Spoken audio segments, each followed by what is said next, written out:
I'm Peter McCully.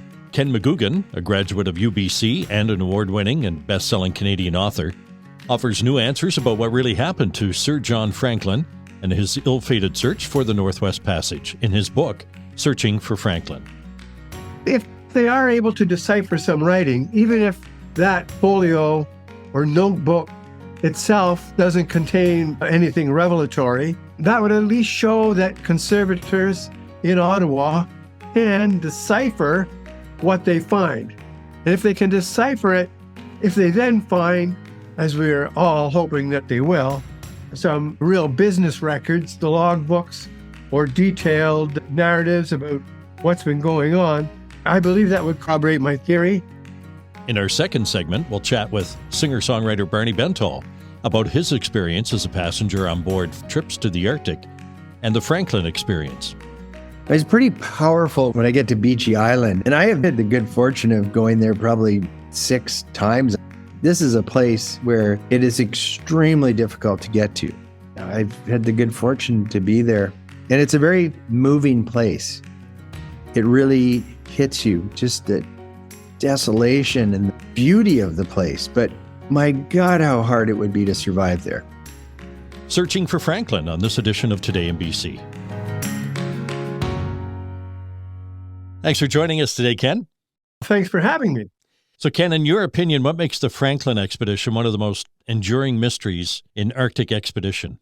The way it ended was very strange indeed. Previous expeditions had gone out, I think, for example, of one led by John Ross and James Clark Ross. They spent 4 winters in the Arctic and lost only 3 of 23 men, whereas the Franklin expedition went out, began to fall apart after just 2 years, and then came a series of what looked like panic-stricken decisions that followed hard on numerous deaths. Franklin himself died as early as 1847, having sailed in 1845. Then the ships were trapped in the ice. They had a hospital tent off it and so forth. Subsequent Inuit testimony describes the final survivors trekking along the southwest coast of King William Island. So it just fell apart in a very bizarre manner very early on, and people have been trying to figure out what happened for decades. Who was John Franklin, Ken? Tell us his story. I've been circling around the Franklin story through 5 books. I realized it's been 25 years since I started. I got interested in Arctic exploration in 1998. And so I went out to the house where Franklin was born. Even when I wasn't writing about Franklin himself, I wrote a book called Lady Franklin's Revenge about his amazing wife, Lady Jane Franklin. And so I did a lot of research that involved Franklin then. I went also to her house and stayed in her house. It's now a retreat overlooking Russell Square in London. Also, she got him a job at one point down in Australia as a lieutenant governor of Van Diemen's Land, now called Tasmania. So she was very good at getting him jobs. And in fact, she was the one who got him the job leading this 1845 expedition. She was very well connected and knew what strings to pull. But flashing back a bit, Franklin was one of numerous children, the son of a shopkeeper in Spilsby, Lincolnshire. He started going to sea when he was 11 or 12, which was not unusual in those days, and joined the Navy. The Navy needed a lot of people around about this time because of the Napoleonic Wars. Franklin was a young man. He had a couple of breaks. He had an uncle, Matthew Flinders, who was an extraordinary navigator. Franklin managed to get on one of Flinders' ships down in the Australia area, managed to survive that, and then he got pointed to a ship that ended up at the Battle of Trafalgar, so he was there. And then it was a matter of having met people, certainly on the Flinders voyage, that had some powerful connections and could hook him up with John Barrow of the Admiralty, who was basically running the Admiralty show. So it came to pass that in 1818, Franklin was appointed to lead the first overland Arctic expedition sponsored by the Royal Navy. Franklin and a few men went via Hudson's Bay Company ships, and then for a couple of years with the indigenous peoples slogged north to the Arctic coast and onward from there. I just finished reading your book, Searching for Franklin, and The most surprising thing for me was that I hadn't realized that Sir John Franklin had been an overland explorer as well as a sailor searching for the Northwest Passage, and he had traveled extensively overland. Yes, indeed. He spent as many years traveling overland in Canadian subarctic, more doing that than he did captaining various voyages. That's one extraordinary thing. A lot of people don't know that. But as you saw there in the book, Franklin was not well prepared. He and his men, they're living in England all their lives, and suddenly they're transported, beating their way north through country they've never even conceived. So they weren't well prepared, and worse in a way, Franklin just couldn't listen to the indigenous experts like the Denny leader, Techo, and Pierre Saint-Germain, a fantastic voyageur, Denny and French-Canadian. They were telling him when he gets to the coast, 1821, okay, it's too late in the season. Don't try to go east along the coast. All the animals have gone south. The Inuit on the coast have gone south after the animals. You go along the coast, you're going to starve to death. Franklin said, no. Figured he knew better. And he also had this fervent belief in miracles. So he thought, I'll be just fine if I head along the coast here. But of course, he was not. So that was his first disaster. He lost more than half his men, 11 out of 20, to starvation, murder, and cannibalism. Narrowly survived himself because the Dene rescued him. And then there's this fantastic irony. He gets back to England and he's acclaimed as a hero. He's the man who ate his boots because they were all reduced to eating their moccasins. Pretty extraordinary turn of events there. The search for the Northwest Passage, Ken, was it for the glory of being the first one to do so? I could see that there would be a need for mapping what we don't know, but surely these explorers didn't think they were finding a new trade route, did they? Early on, we're talking late 1500s, early 1600s. Yeah, they did think they were going to find a new trade route because Portuguese and the Spaniards were controlling the southern routes. They had no idea of the vastness of the geography they were contemplating. They thought, we'll just sail over the top here and we'll be able to secure the riches of Cathay. Of course, it turned out to be a great deal more difficult than that. By the time Franklin first began poking around in 1818 or so, they had a pretty good idea that this was going to be a bit more difficult, and the whole trade route idea might not bear fruit immediately. But what happened was, first of all, the Napoleonic Wars ended. So they had a surplus of Navy officers in particular on half pay, not doing anything, going nuts at home, Franklin being one of them. Also, the Russians were poking around in the north. The nationalistic position was, wait a minute, we've done all this preliminary work, and now the Russians are going to find their way, so we can't let that happen. So that was part of the motivation as well. What are some of the challenges you encountered while you were doing the research of the two Franklin expeditions? I guess the challenges are those that face anyone who's writing history, sorting through a myriad of documents. I did spend a lot of time in the archive at the Scott Polar Research Institute early on. That's in Cambridge. Then I got down into the archives in Hobart, Tasmania. There were documents in Hobart that have never been digitized or anything. Finding those documents, sorting through them, fairly standard challenges. I also like to go where things happen. That is so much part of my process. I guess it comes out of my journalistic background, and it's so valuable. You go somewhere and you learn so much, first of all, from local historians, but also just seeing the places. In my book, The American Explorer, Elijah Kent Kane, who was among the first to discover the graves on Beechey Island, I found the location of his grandparents' house outside Philadelphia, where he spent a lot of time, and found a local historian who took me around and showed me all kinds of things. And she said, "You're the first biographer to come out here and see this." I could hardly understand that. That's very much part of my method, to go where things happen. Hence, I went to where Franklin grew up. I went to where his wife grew up. I trekked around, went through the Northwest Passage numerous times. Those things are not that easy to engineer. How many times have you been to the Arctic? The first time I went up on my own, I wanted to put a plaque up in honor of John Ray. Flew up. That was 1999. I had discovered John Ray in 98. And then it was Margaret Atwood who read my book, Fatal Passage, when she was sailing with Adventure Canada. She really liked it. Adventure Canada, the Ontario-based travel company. She and Graham were hosting every year a post-Christmas party for waifs and strays. And I'm a long-time waif and stray. So my wife and I were there, crowded rooms at her house. She emerges out of the crowd, plucks me by the sleeve, and says, "Come with me." And when Margaret Atwood says, "Come with me," you go.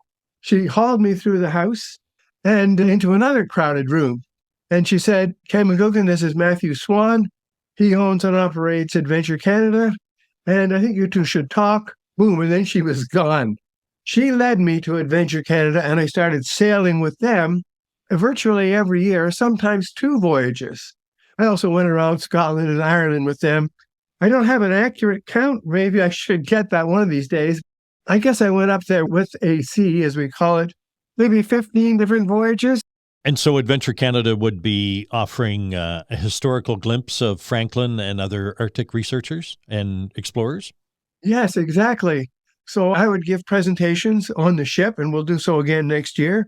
But also when you get to Beechey Island, for example, they would station me and an archaeologist, perhaps, maybe someone else, at the location. Say, here's Beechey Island. I give my historical take. An archaeologist would give their archaeological take. So it would operate like that. Presentations on the ship, then you go someplace and you hear, okay, this is the place that this happened. That's the process. I wanted to go back to something you were talking about, Ken, about Lady Jane Franklin, Sir John Franklin's wife. She played a significant role in the search efforts when the Erebus and the Terror were declared missing. Could you tell us more about her involvement and influence? Oh, yeah. She was an extraordinary woman in her own right. In fact, far more extraordinary than John Franklin himself, who was a decent enough man, who did the best he could. But she was an extraordinary individual, a traveler in her own right, when Victorian women were not supposed to be traveling, supposed to be staying home, taking care of the kids. She went up the Nile River by herself. She goes traveling. Franklin gets appointed to a ship. She goes traveling around the Middle East and down in Egypt. So she's all over the place. She, first of all, got him this job as lieutenant governor of Van Diemen's Land. And when that fell apart, things went bad. She was a forceful personality and a large figure, and people figured out that, wait a minute, it looks like she's wearing the pants. She's running the show, not Franklin. They ended up returning to England in 1843 in disgrace, basically, devastated by what had happened to her reputation. And then they heard that there was this new expedition leaving, and it was her who got him the job.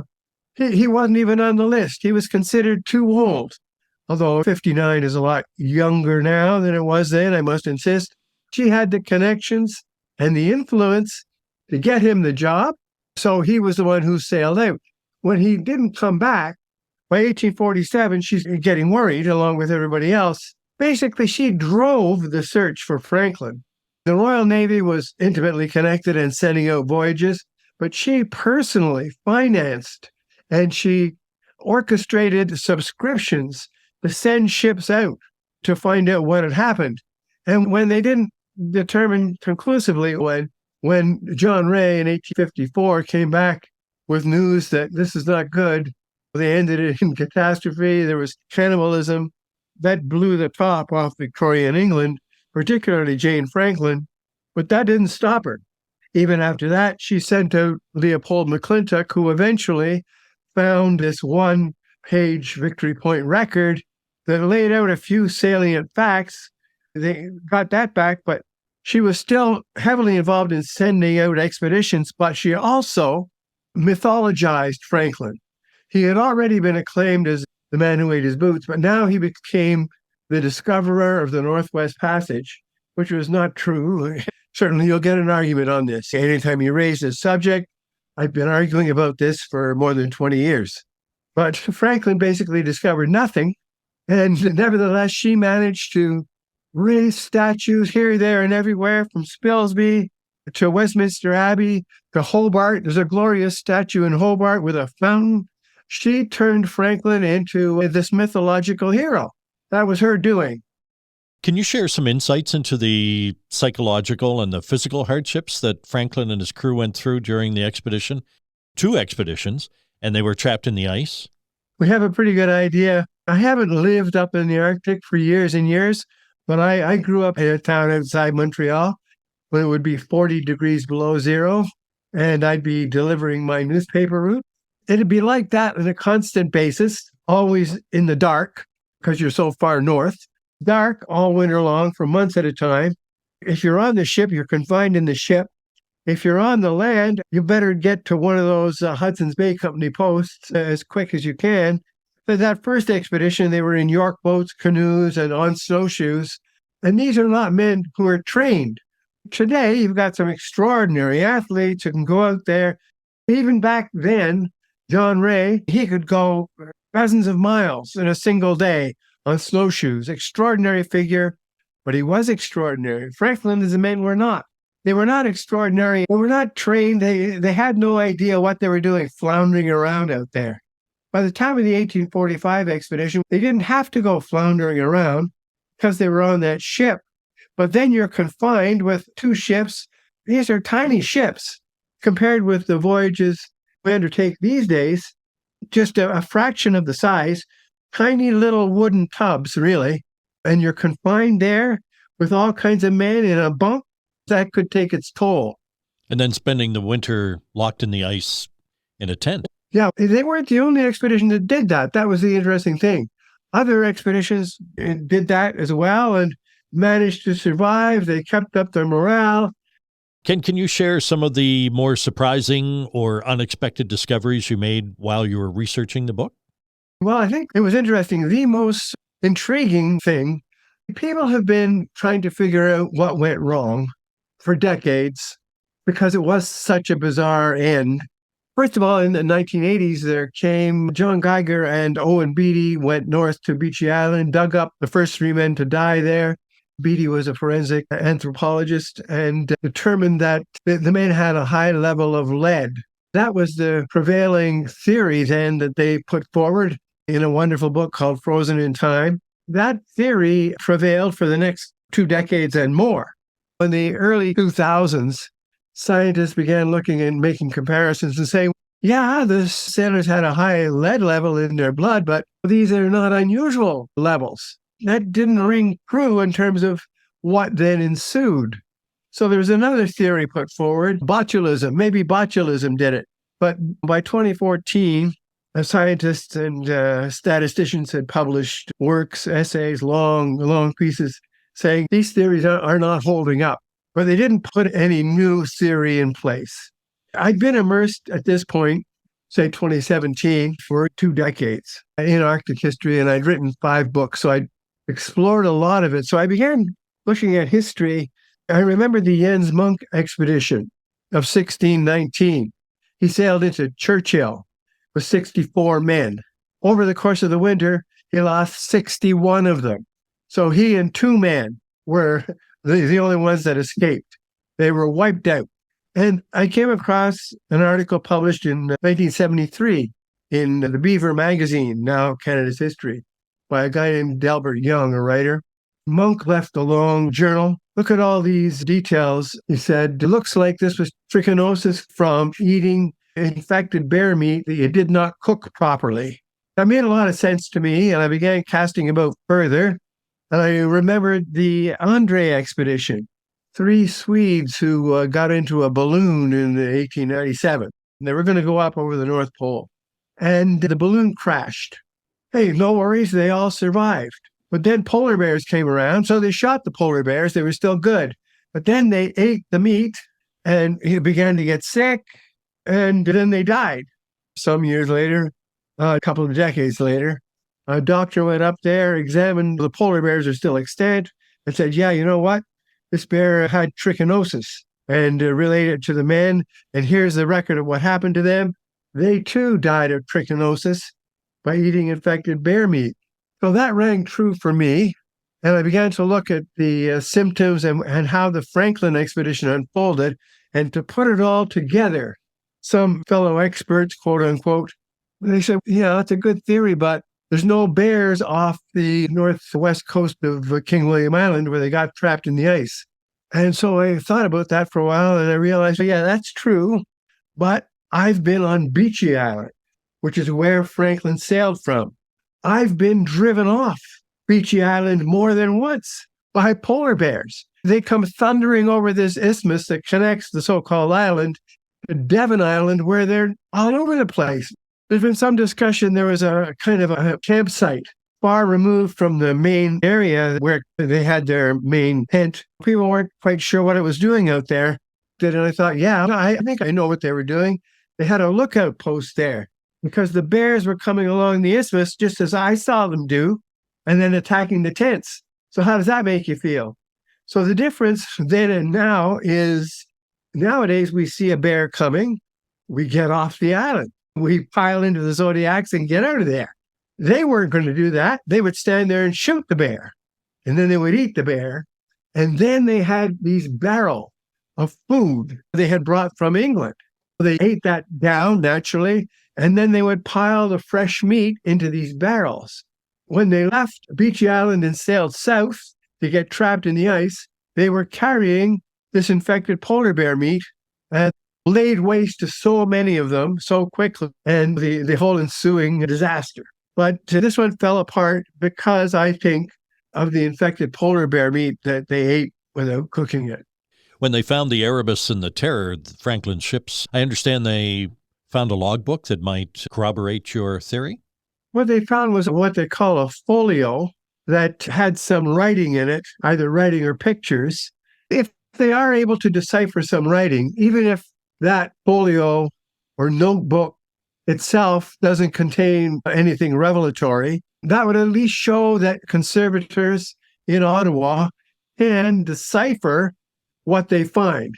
And if they can decipher it, if they then find, as we're all hoping that they will, some real business records, the logbooks, or detailed narratives about what's been going on, I believe that would corroborate my theory. But there's also other ways it could be corroborated. I checked my thinking with one of Canada's leading epidemiologists, David Waltner-Taves, and he looked at it and he said, yeah, it does sound like trichinosis. Here's the thing. He also told me, just in passing, not so long ago in Greenland, there was a young girl who had been frozen in the permafrost for a couple of centuries. They dug her up and did some tests and determined that she had died of trichinosis. Take those barrels that I'm saying they used to transport meat. Maybe there's still some traces of meat in those barrels that could be tested that would then corroborate my theory. There are searchers who are going out overland every year. And that was what my late friend Louis Camucat was doing as well. They were bent on finding the vault that contained Franklin. And they believe he's buried on land based on stories. That's another way evidence could be found. The Franklin expedition and its disappearance, what impact did that have on the broader exploration of the Arctic at the time? First of all, it actually opened up the Arctic in a funny way because all these search expeditions went out. Dozens of them went out in search to find out what had happened. Sponsored by the Royal Navy for a time and then driven by Lady Franklin herself.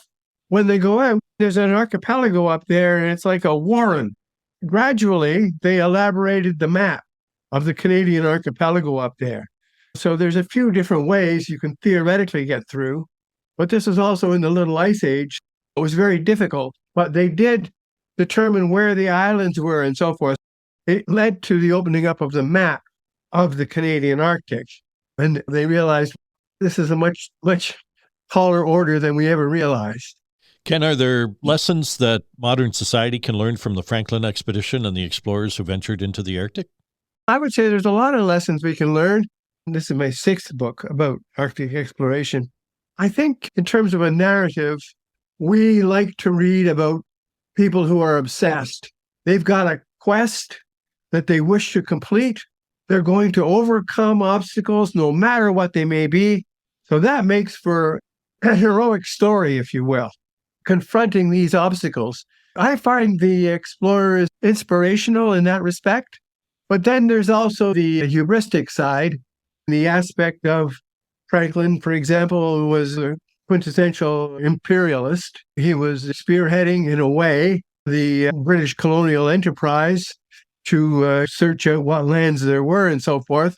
But there's also the hubris, and that in his first expedition, the refusal to listen, the inability to listen to people who knew so much more than he did about these areas and traveling in them and what you could risk and what you could not risk.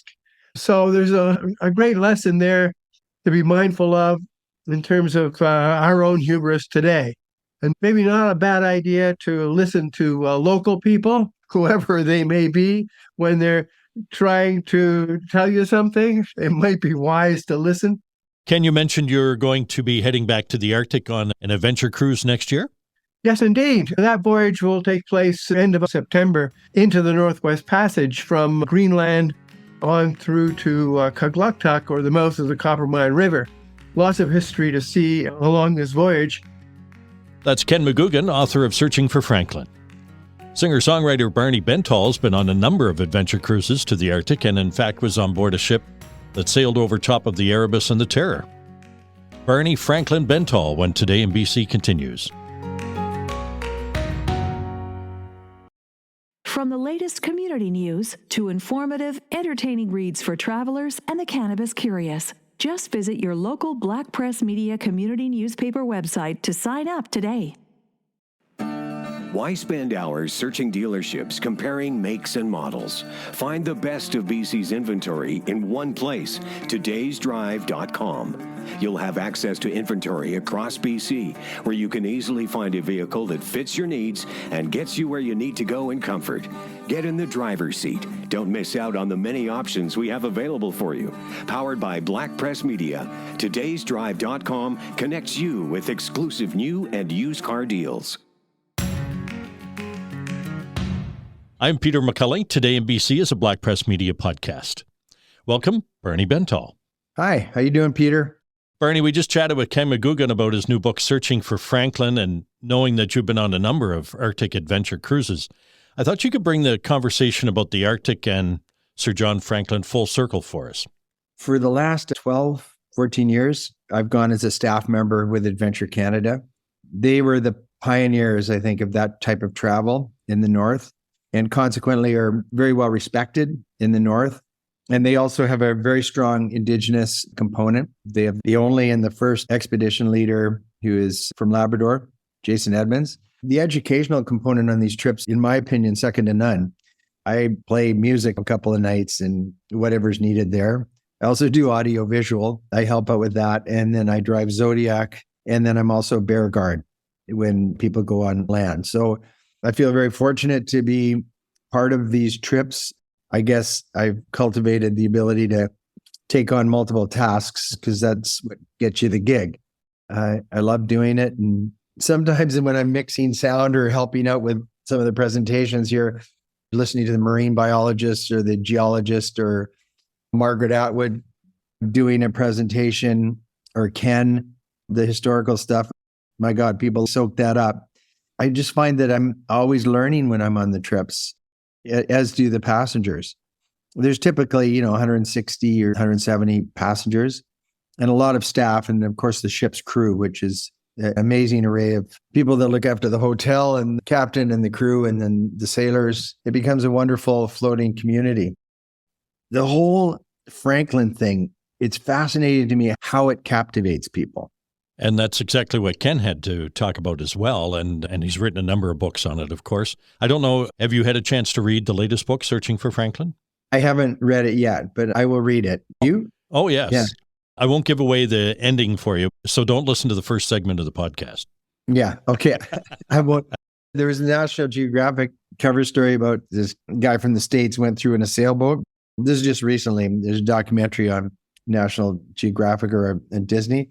They went with a local from Joe Haven to try and find the Franklin tomb itself. It's been so elusive, they feel like that would unlock just about everything. This guy felt that he saw it flying his small plane. And then so they went on quads to the north of King William Island. It just continues to fascinate for me, and this gets represented on those trips, there's the whole Inuit perspective on this, that they tried to help. These people were ill-prepared, and with that British exploratory arrogance that was there, we go in our wool peacoats and survive. And then also in terms of finding the wrecks of the Erebus and Terror, my understanding is some of the Inuit in the know, they knew where they were all along. And that was a voice that sadly over the course of history has just not been given the respect that it should have. When we chatted on a previous podcast, we talked about the fact that your middle name is Franklin and that you had a great uncle, a sailor that died at sea, which likely influenced your parents' decision to give you that middle name. Well, maybe. I mean, that was a great uncle Barnard, I think. And that's where I got my first name. And my three sisters were named after ships. So yeah, he was all about that. And one of the reasons I drive Zodiac, I remember the first trip I went on, just went in as a musician. And very quickly I realized, okay, I'm a staff member. And I think I was driving Zodiac by the end of that trip because I've just always loved being on the water. The whole Franklin thing, I wish my dad was still around because I think Franklin was also a family name, but I wonder if it was partly to do with Franklin the Explorer. It's pretty powerful when I get to Beachy Island. And I have had the good fortune of going there probably 6 times. This is a place where it is extremely difficult to get to. I've had the good fortune to be there. And it's a very moving place. It really hits you, just the desolation and the beauty of the place. But my God, how hard it would be to survive there. Ken mentioned that the passengers can offload at a place like Beachy Island, where Franklin spent, I think it was the winter of 1845, and learn some of the history and the story and see some wooden plaques that mark the graves of 3 of the men. So you painted a good picture. There's 3 wooden plaques, perhaps a stone cairn, and nothing. There's actually 4 because there was the 3 from the ship and then another person was buried thereafter. And of course, those graves were exhumed, was it in the 70s, I think, to see if they could get any clues into how people died. But they did that very carefully and then put the remains back. What goes through your mind when you look around at the vastness and emptiness of the area? Yeah, that's a really good question. I am struck again by the beauty of it. Sometimes I'm helping move passengers around. I'm most often a polar bear guard when we're at Beachy Island. So we're first ashore, and when we're loading our firearms and we get a moment to be there by ourselves before the passengers get there. See that hill way up there, that slope right before it gets really steep, go there and look over so you can keep an eye on the bay on the far side. And so a part of me is doing my job, but I'm there in that case as a bear guard in solitude, and you get the moments to contemplate what happened here, how hard it would have been. It's just very moving and stirring. So what do you do when you see the polar bears? At all costs, they would never want to have to shoot a polar bear. So much of it is preventative. This last year's trip, we had to call off landing because there was a bear there. And then we were able to see that from Zodiacs. There's been other times when we've been ashore and a bear has started to come into the area. We carefully get people in Zodiacs and back to the ship. And we're the last to leave. When you're on hikes, you're always aware. I'd probably, over the course of my years, there's about 3 times we've had to get people offshore quickly and orderly. The good thing about the Arctic is that you can see from a long way. I remember one time at Beachy Island, I went to one place and there were dead seals on the ice floes probably about a mile away. And you knew that there was a polar bear in the area. So everybody's just watching, and then they tailor how far the people can go. But it's wonderful. The great thing about the trips is virtually every day you're getting on shore. I was going to ask you about that. So even though the cruises take place during the warmer months, is weather still an issue from time to time? Again, whenever you're up there, weather is always an issue. Adventure Canada are exceptional at pivoting. I also did circumnavigation of Scotland up through the Faroe Islands and Iceland. And we're trying to get ashore on a certain island that meant a lot to people. I guess this was in the Shetlands. It was too rough. You just couldn't get people in Zodiacs. So you just have to figure out what else to do. Where does the cruise for the Northwest Passage, Beachy Island, where does the cruise start and end from there? There's 2 of them. One is into, which starts in Kangerlussuaq and Greenland, then goes up the coast of Greenland and through the Northwest Passage, all the greatest hits of that, stopping in Beechy Island and various places. That trip, 17 days long, ends in Kugluktuk, formerly copper mine in the Western Arctic. Those passengers get a charter flight and the other passengers are getting off of, and they get on the ship. And then it does the opposite. It ends in Greenland. But I mean, you go so far north, and the northernmost community in Greenland. Greenland is absolutely spectacular. Peter, it's nice to talk about this stuff. Like I've talked about my music a lot over the course of my life. I find this whole part of my life really interesting. That's my nature. That's why I've ranched and I do these trips, because it's all about seeing the world and the adventure of it. I'm very aware that we're doing this in a bigger ship, and we're doing it in really great weather conditions, by and large, sometimes not so much, and we're very fortunate to see it in those conditions.